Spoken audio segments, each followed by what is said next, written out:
to wake up.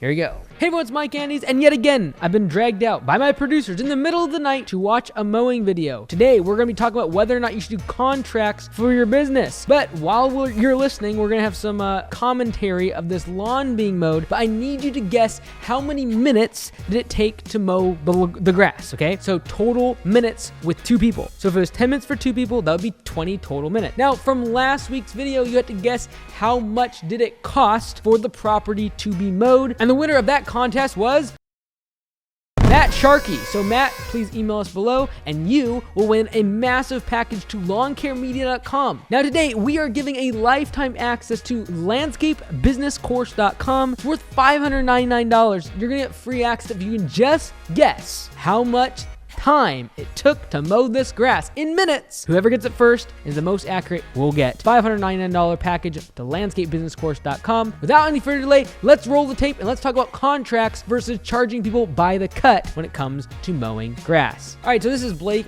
and he is on his phone because this is where we keep all of the data for our notes for our jobs. And the reason that he's also on his phone is he's punching in. We punch in and out of every single job. The reason I actually know, and my producers know, exactly how long these jobs takes is because we punch in and out of every single job. Now, I understand it's sometimes very difficult to get your crew to actually punch in and out of every single job. So people are like, how do you get them to punch in and out accurately? Here's what you gotta do. You gotta pay them by performance. You gotta pay them by the budget hours, and they gotta realize that having accurate data allows you to raise prices on the customers that take them too long to mow consistently. So when they understand that, hey, if we punch in and out and we are consistently not able to hit budget hours, guess what? The boss is gonna raise the price, and by raising the price, because of P4P, you can check out more information on that, p4psoftware.com/training, but because of P4P, they basically get a raise every time that we increase the price to the customer, which is fantastic for them. And they want to make sure we have that accurate data. So that's how you make sure they actually punch in and out. So you get good punch in and punch out times. But that's why he's looking at his phone. He's not looking at his phone because of Snapchat or because of TikTok. And if he is, well, that's fine. Because again, he's on P4P. It's up to him. If he wants to take a little bit longer on a job, totally up to him. I don't really care. He's not getting paid an hourly wage. And by the way, Blake kicks butt. All right, so we're going to roll with this crew here, and we're going to be determining how long this job takes in minutes if you were just one person, all right? So there are 2 of them, but you got to multiply how many minutes you're thinking by 2 to get the total number of minutes for this job. And again, whoever gets the closest first is going to get a free membership to landscapebusinesscourse.com. Now, while they're mowing this grass, we're going to talk about contracts and whether or not you should charge contracts when it comes to mowing grass. Now, I'm not against or for contracts, but I'm going to explain some of my positions. I feel like contracts are most useful in areas where the grass grows year-round, where you mow grass literally every single month of the year, and maybe you have a month or 2 where you only mow it once or twice, but you basically keep mowing year-round. That's where contracts, in my opinion, works okay because level billing makes a lot of sense. Now, if you live in 60-70% of the climate where you have a couple months where you don't even mow the grass, or potentially even 5-6 months where you have snow, it's icy, it's super cold, and no one needs their lawn mowed, you probably don't want to charge contracts, and here's why. First and foremost, when you have a contract that needs to get signed, it adds another step to the sales process. And yes, you can do it digitally. You can send it DocuSign. You can have it integrated in your CRM where they just sign off on it. We have the same thing, but it adds another layer, another step required in the sales process. But that's not really a big deal. I'm not too concerned about that because it's pretty easy with technology to get a signature. Definitely, if you're doing things with paper, do not do signed contracts because then you got to go back to the customer's property. Like, you're wasting a lot of time and money. You're just adding friction to that sales process, and it's going to be harder to grow the business quickly. Now, contracts are also really, really good for cash flow because you get stable income throughout the whole year. So what you could potentially do is maybe you don't want to grow a big business. You just want to farm, get the best customers. You want that steady cash flow, and you're not worried about massive growth, and you're not worried about adding another step in the sales process. Well, then contracts might be really good because you do get that nice, stable cash flow throughout the entire year. Now, the real downfall of contracts is the fact that for most of us, we are seasonal. A lot of our work is done in 5 to 6 months of the year, and the other 4 months we might be a little slower and might not be as busy in terms of the number of cuts performed on the client's property. So the problem with this is if they cancel at the end of the growing season, and as you go into the season when there's not as many cuts, they cancel.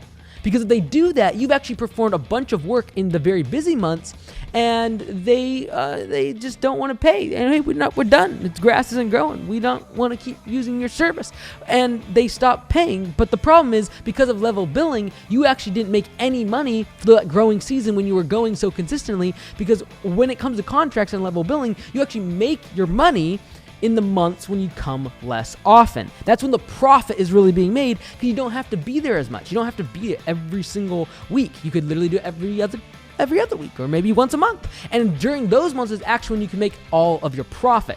So the problem is this, because everyone's like, well, that's fine. They sign contract. Here's the thing I want to ask you. Are you going to take someone to court over $120 per month contract? And if you aren't, if it's not going to hold up in court, not only just from a legal standpoint, making sure your contract is bulletproof, like that's the first step. You're going to have to make sure it's actually going to hold up in court. But secondarily, are you really going to go to court over $120 a month? Like literally the whole value of that entire contract over the course of 12 months is literally like $1,400, and you're probably literally trying to get the last 3, 4, 5 months of a contract. So we're talking like $500, $600 that you're going to court over because of this contract that they have several months left. And then again, you might lose out on a good customer because they're like, hey, I might be selling my house next year or in 6 months. And now you don't get that customer because you have this contract in place. So these are all things to think about. And then I know some people are like, well, if they cancel early, you can tell them that there will be a retroactive fee to go backwards. All of that is totally fine and understandable, but I just am fearful for the people that want to grow really quickly and get more customers. It's going to be a dampener on your growth, and that's okay. If you want to have higher profit margins but just grow slower, contracts are great. Level billing is great. It's great for cash flow. You know exactly how much money is coming in every single month, and it might be something you want to look into, especially if you're in those growing areas where you're able to cut grass literally year round. But in a market like ours, like this grass that you're looking at right now is being cut at the beginning of May. It takes us almost twice as long. That's a little bit of a hint, by the way.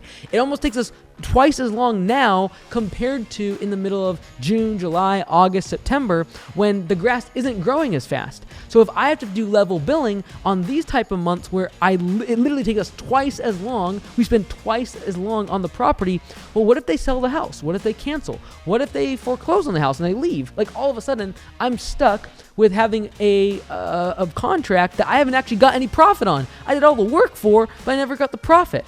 And it's tough to go and tell a customer, yeah, you're canceling and you owe us $600 because you canceled early. Like, what if they don't pay? Well, you say, well, I'll just charge their credit card. You can get a charge back. So I'm not against contracts. Don't think that. Some people think, based on what I just said there, that I'm against contracts. I'm against contracts if two things are true.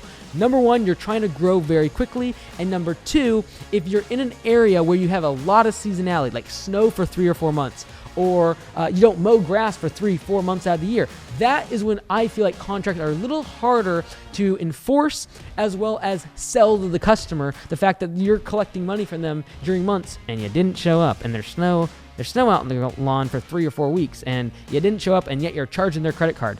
Every single time you charge someone's credit card, every single time you send them an invoice, you're reminding them of your bill. You're reminding them that, hey, you might want to cancel service. And it's very easy to cancel service when there's snow on the ground and they have not seen you in 3 to 4 weeks. It's another opportunity for them to cancel. And that's where I get worried. So if you're in those areas, though, where you have Florida and there's parts of Texas and California where, hey, year-round level billing is fantastic because they consistently see you and it's not a big problem. So the big question today, though, is not about whether you do level contract billing or whether you do, just price per cut. Today, the real question is, how long did it take them to do this job? In the comments below, I want you to comment exactly how many man hours, quote unquote, minutes it would take to do this job. So your answer needs to assume one person doing the job. There were 2 people in this job. You gotta multiply that number by 2, and then do let me know. So that's one comment. And the other comment, I want to know, do you do level billing and contracts? Or do you do price per cut? Or do you do some sort of hybrid in between? Because for some people, hey, we don't do contracts, but we do level billing. Again, might work for you. So let us know in the comments below. As a community, we can learn from each other. I'd love to hear from you. I'm sure everyone else would too. Until next time, I'm Mike Andes. We'll see you tomorrow.